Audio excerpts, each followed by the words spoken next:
You've probably seen it 100 times, a bee landing on a flower. It looks simple, peaceful, almost ordinary. But what if I told you that this small moment is part of the most powerful and life-living partnership in the natural world? It's not just a bee looking for nectar, and it's not just a flower showing off its color. It's a silent exchange, one filled with purpose, precision, and beauty. A relationship so perfectly balanced that it helps feed forests, gardens, animals, and even us. The amazing part, it all happens without noise, without fuss, without most of us even noticing. Every day, everywhere. Nature's quiet masterpiece unfolding in real time. Today, we are going to slow down and step into that moment to explore the quiet love story between bees and flowers. There's something truly incredible about the way bees and flowers interact. It's more than just survival, it's harmony. Their shapes match, their timing aligns, their colors and scents are signals like messages whispered through the air. Everything about this connection feels intentional, designed with purpose, balance, and beauty in mind. Bees know exactly where to go, and flowers know how to invite them. A bright petal, a soft landing pad, a gentle fragrance, all of it works together like a silent conversation. No noise, no confusion, just understanding. This isn't randomness, it's a system that works together perfectly, as if the bee and the flower were made for one another. And through this quiet cooperation, entire ecosystem are kept alive. Forests grow, fruits ripen, seeds are spread. The natural world depends on this tiny relationship to stay in motion. It's one of nature's most brilliant collaboration and it happens right at your feet. Let's begin with the bee's side of the partnership. When a bee visits a flower, she's not just taking a casual stroll through the garden. She's on a mission to collect two precious resources, nectar and pollen. Nectar is a sweet liquid hidden deep with the flower. The bee draws it up with her tongue and stores it in a special part of her body called the honey stomach. Later, back at the hive, that nectar will be turned into honey, not just food, but energy and security for the entire colony. Pollen, on the other hand, is a protein rich and essential for raising a new bee. The bees collects it by brushing against the flowers unders, there the pollen grains are stored. She packs it neatly into tiny baskets on her hind legs. You might be seen them, little yellow or orange lumps that look like fluffy boots. Flower after flower, flight after flight, she gathers what the hive needs. But here is what makes it truly remarkable. While she's focused on her task, she is also performing an even bigger one. With each landing, each brush against a petal or a stamen, she's carrying pollen from one flower to another, and in doing so, she helps create seeds, fruits, and future blooms. She's feeding her colony and she's feeding the world. And she doesn't even stop to think about it. It's just what she does. Here where it becomes even more fascinating and honestly a little poetic. Flowers, unlike bees, can't move. They can't walk or fly or reach out to one another. But they still need to reproduce, and to do that, they need help. Specifically, they need their pollen carried to other flowers of the same kind. That's where the bee steeps it, not with intention, but through simple, perfect design. As the bee dives into a bloom, brushing up against the flower's pollen covered parts, some of that fine yellow dust clings to her body. It sticks to the tiny hairs on her legs, her belly, even her face. She's not trying to carry it, but it comes along anyway. Then, without even realizing it, she visits the next flower. And with just a touch, some of that pollen left behind, if it lands in the right place deep in the heart of the flower, something amazing begins. A new seed starts to form. That's the beginning of a fruit, a nut, a vegetable, a field of white flower next spring.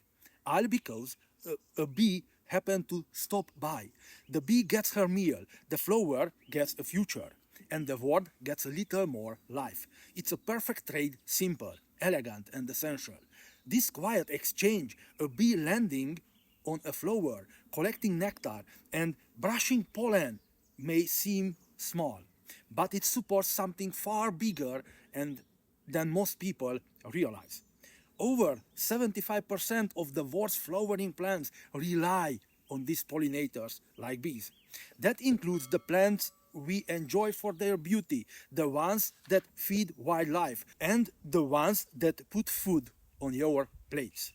Take a look at your next meal, and chances are part of it was made possible by a bee. Apples, almonds, blueberries, cucumbers, cherries, melons, pumpkins, sunflowers, and even coffee. All of them depend on pollination. Without bees, their production will drop dramatically or disappear entirely. This partnership doesn't just create food, it builds ecosystems. It supports farmers, economies, animals, and people across the planet. Every time a bee visits a bloom, she's helping plants grow, seeds spread, and life continue in forests, in fields, in backyards, and on your kitchen table. If bees and flowers stopped working together, much of what we know as normal life wouldn't exist. It's hard to believe something so small could matter so much, but that's the power of this partnership. Have you ever stopped to wonder why flowers are so colorful? Why do they bloom in bright yellows, deep purples, and glowing blues or soft pinks as the whole garden is putting on a show? It turns out they are, but the show isn't just for us. Flowers aren't just decorating the landscape, they are sending messages, signals, invitations, and bees are the ones they are speaking to. Bees see the world differently than we do. While we enjoy the colors of a flower in visible light, bees can see something we can't: ultraviolet light. In that light, many flowers look completely different. Some have glowing rings, invisible lines, or vivid landing zones that guide the bee like a runway straight to the nectar. To us, it's a beauty. To a bee, it's a clear message. Come here, there's something waiting for you. This is nature's way of communicating without words, a visual language built into petals and patterns, seen only by those who need to see it. It's subtle, it's elegant, and it works.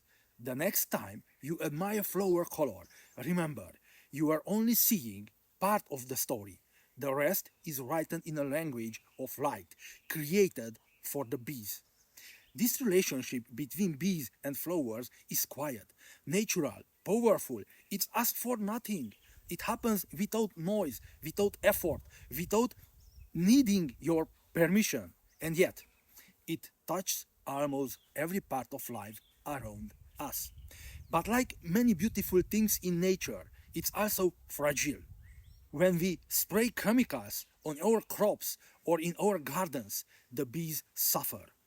When we remove wildflowers to make space for concrete or lawns, the food disappears. When we destroy the natural space where bees live and flowers bloom, the silent balance, the one that supports forests, farms, and families, begins to break. But here is the good news: we can help. Every time someone plants wildflowers in a field or on a balcony, every time we choose to garden without harmful sprays, every time a child watches a bee instead of swatting it away, we help keep this bond alive. Because when bees and flowers thrive, so does everything around them: the trees, the soil, the birds, the food, and yes, even us. We are all connected, and it begins with a tiny visitor and a blooming flower. So, The next time you see a bee dancing through a garden, hovering from blossom to blossom, legs dusted with pollen, wings humming in the light, pause for a moment. Because it's not just collecting nectar, it's not just doing a job, it's a fulfilling a purpose. That bee is part of something bigger, something older than us, and something deeply beautiful. It's playing its role in one of the greatest love stories in the natural world, a story of giving and receiving, of quiet teamwork, and of life continuing, one flower at a time. We may walk past it every day without noticing, but if we take the time to look, really look, well, see it, the gentle heartbeat of nature, wrapped in the wings of a bee and the petals of a flower. Thanks for watching. I am Oscar and this is Apiary Adventure, where the world of bees opens for everyone.